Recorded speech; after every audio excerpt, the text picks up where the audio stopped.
दरभंगा बिहार का रहने वाला हूँ। ये मेरे पीछे जो आप देख रहे हैं कई सारी तस्वीरें लगी हैं, ये आपका वो बिहार है जहाँ से पहला गणतंत्र शुरू हुआ था।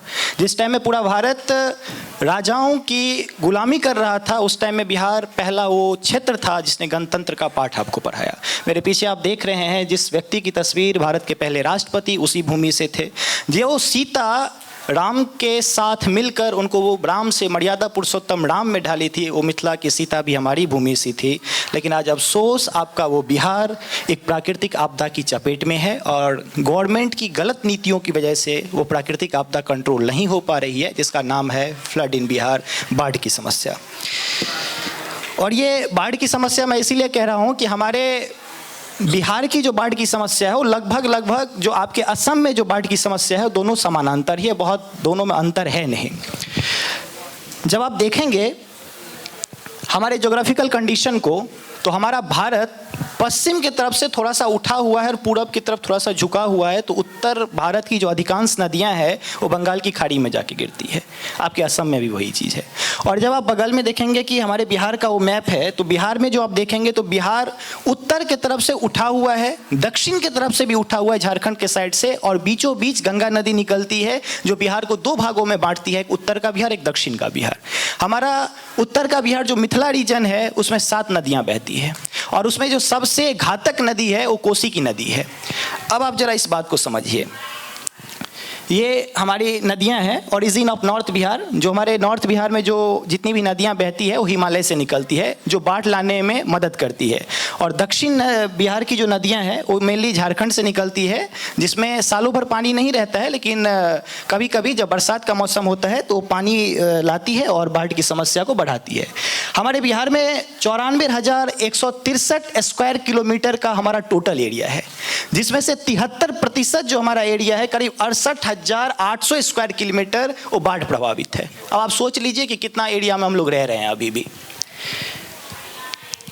ये जो आप देख रहे हैं कि हमारे यहाँ लगभग हर एक साल बाढ़ आती है। अब हम लोग बाढ़ के आदी हो चुके हैं।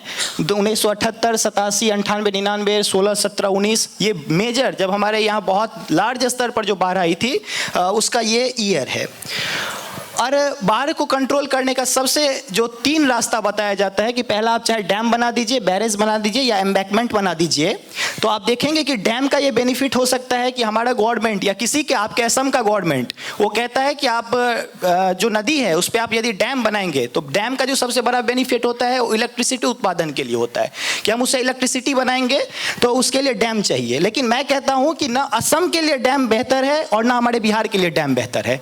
क्यों नहीं बेहतर है उसका कारण समझिए। डैम जो अभी चाहे ब्रह्मपुत्र नदी हो या हमारे यहाँ कोसी का नदी हो, तो दोनों में यदि हम डैम बनाएंगे तो इस दोनों नदी में सिल्ट बहुत ज़्यादा है, गाद जिसको हम कहते हैं, मिट्टी बहुत ज़्यादा है। और इसके पीछे का कारण क्या है कि जिस टाइम में ब्रिटिशर्स हमारे पास आए थे तो उन्होंने इस ऊपर वाले एरिया में इतना डिफॉरेस्टेशन किया था कि आज जितना भी वहाँ बारिश होता है नेपाल के साइड में, चूँकि पहाड़ी बेल्ट है तो बारिश ज़्यादा होती है, तो वहाँ का जो मिट्टी है वो कट के ब्रह्मपुत्र में आती है और वही मिट्टी कट के हमारे बिहार की नदियों में आती है। तो सिल्ट इतना ज़्यादा है कि हम उसमें इलेक्ट्रिसिटी उत्पादन नहीं कर सकते हैं। तो मैं मानता हूं कि गाद की जो समस्या है, जो सिल्ट की समस्या है, वो हमारे नदियों में पनबिजली बनाने के लिए बहुत बेनिफिशियल नहीं है। दूसरा कारण समझिए, यदि हम डैम बनाते हैं, आपका असम का रीजन, हमारे बिहार का रीजन, ये सेक्टर 5 में आता है, हाईली रिस्क जोन है भूकंप के मामले में। यदि हम बहुत बड़ा डैम बनाएंगे भी ब्रह्मपुत्र नदी पर या हमारे यहाँ कोसी नदी पर, और हम लोग पूरे भारत में सबसे खतरनाक जोन में आते हैं भूकंप के मामले में।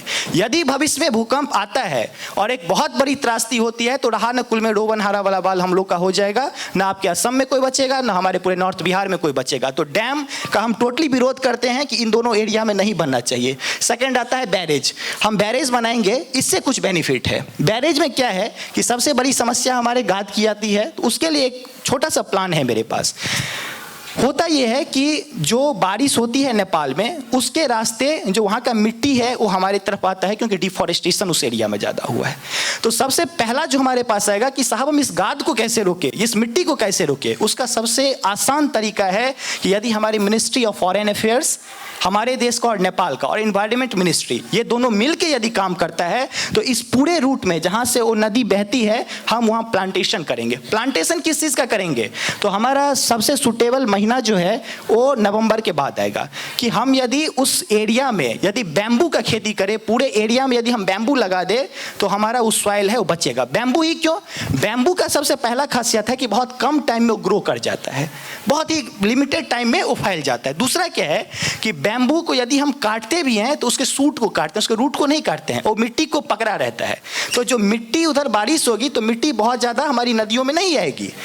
और दूसरा, यदि हम बैम्बू को काटेंगे, सुबह बात हो रही थी इथेनॉल वगैरह की, तो हमारे जो किसान है हमारे एरिया का, उसके लिए भी फायदेमंद होगा, बैम्बू का वो खेती कर सकते हैं। और जो मिट्टी है वो सुरक्षित रहेगी, तो बहुत ज़्यादा गाद जो है, जो सिल्ट है, वो हमारे एरिया में, आपके असम में भी और हमारे बिहार में भी नहीं आएगी। दिसंबर से अप्रैल का ये जो महीना है सबसे सूटेबल महीना होगा इस एरिया में बांस की खेती के लिए।